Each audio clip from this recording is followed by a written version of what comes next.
Hey, alla welcome. What is this? ഇത് ചേന അല്ലെങ്കിൽ എലിഫന്റ് ഫ്രൂട്ട് യാം എന്ന് പറയും. അതിൻ്റെ ഇൻഫ്ലോറസൻസ് ആണ് ഇത്. ഫ്ലവർ അല്ല, ഇൻഫ്ലോറസൻസ് ആണ്. ഫ്ലവർ എന്ന് പറയാൻ കഴിയില്ല. Then what is inflorescence? Inflorescence is a cluster of flowers on a branch. It is called inflorescence. അതായത് ഒരു ബ്രാഞ്ചിൽ ക്ലസ്റ്റർ ആയിട്ടാണ് ഫ്ലവർ കാണുന്നതെങ്കിൽ അതിനെയാണ് ഇൻഫ്ലോറസൻസ് എന്ന് പറയുന്നത്.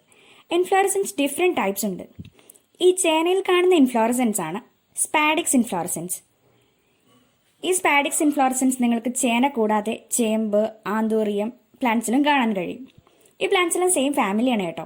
That is Araceae family. ഈ സ്പാഡിക്സ് ഇൻഫ്ലോറസൻസിൽ ലീഫ് ലൈക്ക് ബ്രാക്ട് കാണാം. അതാണ് സ്പെയ്ത്ത്. ഈ ബ്രാക്ട് അല്ലെങ്കിൽ ആ സ്പെയ്ത്ത് എന്ന് പറയുന്ന സ്ട്രക്ചർ ആന്തൂറിയത്തിൽ കളർഫുൾ ആയിരിക്കും. നിങ്ങളൊന്ന് ശ്രദ്ധിച്ചു നോക്കൂ. ഈ ഇൻഫ്ലോറസൻസ് ഓപ്പൺ ചെയ്യുമ്പോൾ നിങ്ങൾക്കിതിൽ മെയിൽ ഫ്ലവേഴ്സും കാണാം, ഫീമെയിൽ ഫ്ലവേഴ്സും കാണാം.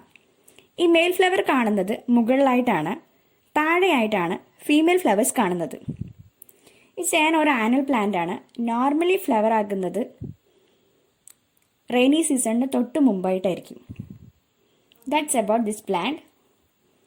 Anyway, thank you for watching. Video ഇഷ്ടമായെങ്കിൽ ലൈക്ക് ചെയ്യൂ, ഷെയർ ചെയ്യൂ, സബ്സ്ക്രൈബ് ചെയ്യൂ.